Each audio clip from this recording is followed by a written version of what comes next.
मेरे प्यारे दोस्तों, स्वागत है आपका अपने चैनल पल रेसिपीज़ में। तो फ्रेंड्स, मैं आज आपके साथ शेयर कर रही हूँ टी टाइम केक की एक ऐसी रेसिपी जिसको आपने एक बार बनाकर खा लिया ना और बच्चों को दिया तो वह तो फिर आपसे हर बार इस केक की डिमांड करेंगे। इसमें मैंने जितने भी इंग्रेडिएंट्स यूज़ किए हैं वे सारे आपके घर में इजीली अवेलेबल होते हैं, तो आप बहुत इजीली इस टी टाइम केक को अपने घर में बना सकती हैं विदाउट ओवन। कुकर में, कढ़ाई में या फिर भगोने में, किसी में भी आप इसको बना सकते हैं। यदि आपके पास ओवन नहीं है तो आप इसे गैस पर इजीली बेक कर सकती हैं। और इस केक का एक बेनिफिट ये भी है कि इसमें दो फ्लेवर्स मैंने एक केक में ही बनाए हैं, एक तो वनीला है, दूसरा है चॉकलेट। आपको एक ही केक में दो फ्लेवर मिल जाएंगे। और देखिए कितना तोड़ने पर कितना मॉइस्ट और सॉफ्ट केक बना है। तो फ्रेंड्स, पूरी रेसिपी देखिए आप, और रेसिपी देखने के बाद कमेंट करके बताइए कि इस केक की रेसिपी आपको कैसी लगी। और फ्रेंड्स, जो लोग चैनल पर नए हैं प्लीज़ सब्सक्राइब कर लीजिए ऐसी इजी रेसिपीज़ देखने के लिए, ताकि जब मैं कोई रेसिपी अपलोड करूं आपके पास तुरंत ही उसका नोटिफिकेशन पहुंच जाए। चलिए शुरू करते हैं अपनी टी टाइम केक की रेसिपी। पहले हम वेट इंग्रेडिएंट को मिक्स कर लेते हैं। इसके लिए मैंने एक बोल में ये हल्का सा गुनगुना मिल्क ले लिया है, मतलब ये बहुत हल्का सा ल्यूकवार्म मिल्क है। मैं हमेशा ही ये 200 ml वाले कप का इस्तेमाल करती हूँ, उसी के नाप से मैंने ये लिया है। इसमें मैं ऐड कर दूंगी एक छोटी वाली चम्मच जो आती है ना, मेरे पास तो ये केक वाली है, 1 टीस्पून छोटी वाली चम्मच भर के इसमें मैं ये विनेगर डाल देती हूँ, ताकि ये थोड़ा सा मिल्क कडल हो जाएगा, मतलब हमारा ये बटर मिल्क बन जाएगा। और सारे ही इंग्रेडिएंट्स आपकी रूम टेम्परेचर पर लेने हैं, मतलब ना तो फ्रिज से निकले हुए होने चाहिए और ना ही गर्म होने चाहिए, नहीं तो केक आपका अच्छा नहीं बनेगा। जब तक कि मिल्क थोड़ा सा कडल होता है हम ड्राई इंग्रेडिएंट्स ले लेते हैं। तो एक बॉल में छलनी लगाकर मैं ले रही हूँ नाप से 2 कप मैदा। अगर हम ग्राम्स में देखेंगे तो ये लगभग 240 ग्राम या 250 ग्राम की अप्रॉक्स मैदा है, क्योंकि एक कप में अप्रॉक्स 120 ग्राम मैदा आती है। इसी में हम डाल देंगे half tea spoon baking soda और हाफ टी स्पून इसमें डालेंगे हम बेकिंग पाउडर। बिल्कुल हमें ऊपर तक भरकर दोनों चीज़ें नहीं लेनी है, बस स्पून तक कट करके ही लेनी है। सभी चीज़ों को छान लेंगे। इतनी देर में देखिए मिल्क भी कडल हो गया है, मतलब इसमें फुटकर सी पड़ गई है। तब इसी पर छलनी रखकर अब हम छान लेते हैं ये पाउडर शुगर। ये भी मैंने 1 कप भर की पाउडर शुगर ली है, ये नॉर्मल वाली शुगर है। इसको मिक्सी के जार में डालकर बस महीन पीस लिया है। लेकिन हमें पीसने के बाद में केक में शुगर ऐसे नहीं डालनी है, क्योंकि मिक्सी से पीसने के बाद में थोड़ी बहुत ग्रेनुल चीनी के रह जाते हैं, वे निकालने बहुत ज़रूरी है। नहीं तो केक में अगर हम ऐसे डाल देंगे तो उससे केक ख़राब भी हो सकता है, मतलब कहीं से भी डेंस हो जाएगा या फिर चीनी के पार्टिकल्स हमें केक में दिखने लगेंगे। विस्कर से स्मूथ होने तक चलाएंगे। इसी में ही ऐड कर देते हैं ये 1 कप अनफ्लेवर्ड ऑयल, और इसको ऑयल की मिक्स होने तक ही हमें इसको चलाना है। हमें इसमें कोई भी फ्लेवर ना हो वे ऑयल का इस्तेमाल करना है। स्मेल वाला अगर हम ऑयल डालेंगे तो उससे केक में टेस्ट अच्छा नहीं आएगा। मैंने ये सनफ्लावर ऑयल का इस्तेमाल किया है। तीनों चीज़ अच्छे से करके मिक्स हो गई हैं। अब बारी इसमें मैदा डालने की।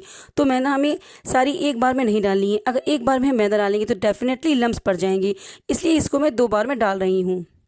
और डालकर विस्कर से बहुत ही हल्के हाथ से हमें इसको चलाना है, बहुत ज़्यादा फेंटना नहीं है। और सेकंड वाला बैच भी डाल देते हैं और स्मूथ होने तक हल्के हाथ से चलाएंगे। जोर से चलाने पर है कि जब हम केक बेक करेंगे तो केक बिल्कुल नीचे बैठ जाएगा, फूलेगा नहीं, क्योंकि हमने जो इसमें राइजिंग एजेंट वाली चीज़ डाली है ना, बेकिंग सोडा, बेकिंग पाउडर, ज़्यादा फेंटने से उनका जो असर होता है ना वो ख़त्म हो जाता है। इसलिए देखिए काफ़ी कुछ स्मूथ हो गया है। इसमें अब सब लम्स निकल गए हैं। इसमें अब मैं ऐड कर दूंगी वनीला एसेंस के कुछ ड्रॉप्स। वनीला एसेंस के कुछ ड्रॉप्स डालना इससे ज़रूरी है कि इससे कभी कभी ये होता है कि केक में मैदा का थोड़ा टेस्ट सा आने लगता है, इससे नहीं आएगा। फिर यदि आपके पास ये नहीं है तो कोई भी आप इसमें एसेंस डाल सकते हैं, जैसे पाइनएप्पल एसेंस या चॉकलेट एसेंस वगैरह कुछ भी डाल सकते हैं।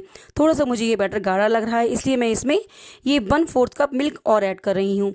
देखिए हमें बिल्कुल ऐसा ही कंसिस्टेंसी का बैटर चाहिए, मतलब इसकी कंसिस्टेंसी देखिए बिल्कुल रनिंग वाली है। ये बैटर ना तो बहुत गाढ़ा है और ना ही बहुत पतला है। इसमें हमें चॉकलेट फ्लेवर ऐड करना है, तो ये हाफ बैटर एक बोल में ट्रांसफ़र कर लेती हूँ। और इस वाले बैटर में डाल देंगे ये 1/4 cup cocoa powder. Cocoa powder आप किसी भी ब्रांड का ले सकते हैं जो आपके पास है। कोको पाउडर डालने के बाद इसके ऊपर डालेंगे 1 चम्मच मिल्क, ताकि अच्छे से ये बैटर में मिल जाए। और स्पैचुला से हम इसको सही से करके मिक्स कर देंगे। ये देखिए कितना अच्छा सा चॉकलेट का कलर आ गया है ना। मेरे पास ये डार्क वाला चॉकलेट पाउडर था, यदि आपके पास लाइट कलर का हो तो आप वो भी ऐड कर सकते हैं। दूसरे वाले बैटर में थोड़ा सा येलो कलर ऐड कर देते हैं और मिक्स कर देते हैं, क्योंकि मुझे थोड़ा सा ये कलर येलो चाहिए था। येलो और चॉकलेटी कलर जब ये बनकर आएगा ना तो बहुत सुंदर लगेगा। इसलिए आप चाहें तो इसमें कोई भी कलर यूज़ कर सकते हैं, जैसे आप पिंक कलर भी डाल सकते हैं या फिर ऑरेंज या ग्रीन भी ऐड कर सकते हैं। जैसा आपको कॉम्बिनेशन चॉकलेट के साथ अच्छा लगे वो इसमें कलर आप ऐड कर दीजिएगा। थोड़ा सा मुझे ये बैटर गाढ़ा लग रहा है, इसलिए मैं इसमें 1/4 कप मिल्क और ऐड कर रही हूँ, ताकि इसकी कंसिस्टेंसी काफ़ी सही हो जाएगी। कलर डालने के बाद हमें इसको स्पैचुला से ही मिक्स करना है, विस्कर से नहीं चलाना है।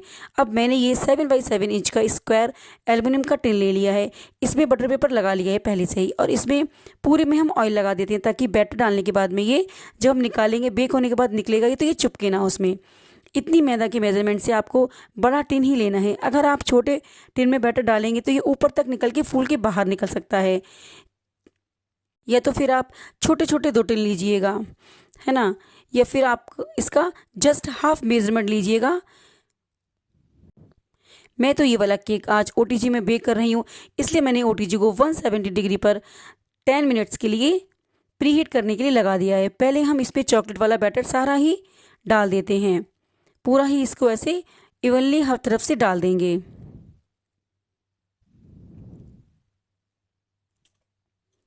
और इसको स्पैचुला से सब तरफ से करके ऐसे इवनली इकसार कर देंगे। मतलब येलो वाला बैटर मैंने पाइपिंग बैग में ले लिया है, क्योंकि ऐसे सीधे ही हम इस पर डालेंगे तो ये अनइवन सा स्प्रेड होगा, मतलब कहीं ज़्यादा हो जाएगा कहीं कम हो जाएगा, और पाइपिंग बैग में ये बिल्कुल एक सार सा पूरे में फैलेगा। ऐसे इसको हम फैला देते हैं। ये देखिए इस तरह से करके बस 2 से 3 बार इसको हम टैप टैप कर देंगे, ताकि कहीं पर भी इसमें एयर बबल्स न रह जाएं। और एक टूथपिक से इस तरह से करके जिगजैग करके पूरे में कर देंगे, क्योंकि हमने 2 तरह के बैटर इसमें फैलाए हैं तो मुमकिन है कि कहीं कहीं गैप रह जाएगा। इसलिए आप इसको ऐसा ज़रूर कीजिएगा। प्री हीटेड ओवन में लगभग 40 मिनट के लिए इसको मैं रख देती हूँ 170 डिग्री पर ही। जब बेक हो जाएगा तब मैं आपको इसको दिखाऊंगी। वाओ, ये देखिए टी टाइम केक की पूरी तरीके से ये बेक हो गया है, और इसका कलर तो बहुत ज़्यादा प्यारा ही आया है। इस केक को बेक होने में पूरे ही 40 मिनट ही लगे हैं। मैंने इसको बिल्कुल पहले ठंडा कर लिया था, मतलब पूरा रूम टेम्परेचर पर ये आ गया है। अब मैं आपको टिन में से इसको निकाल कर भी दिखाती हूँ। ये देखिए इसका पहले हम बटर पेपर निकाल लेते हैं। आपको देखने पर ही लग रहा होगा ना कि ये कितनी अच्छी तरह से केक पर ये जाली बनकर आई है, और ये सच में यकीन मानिए बहुत ज़्यादा सॉफ्ट बना है। जैसे बेकरी वाले होते हैं ना, बेकरी में जो केक होते हैं बहुत सॉफ्ट बनते हैं, सेम वही टेक्सचर का है।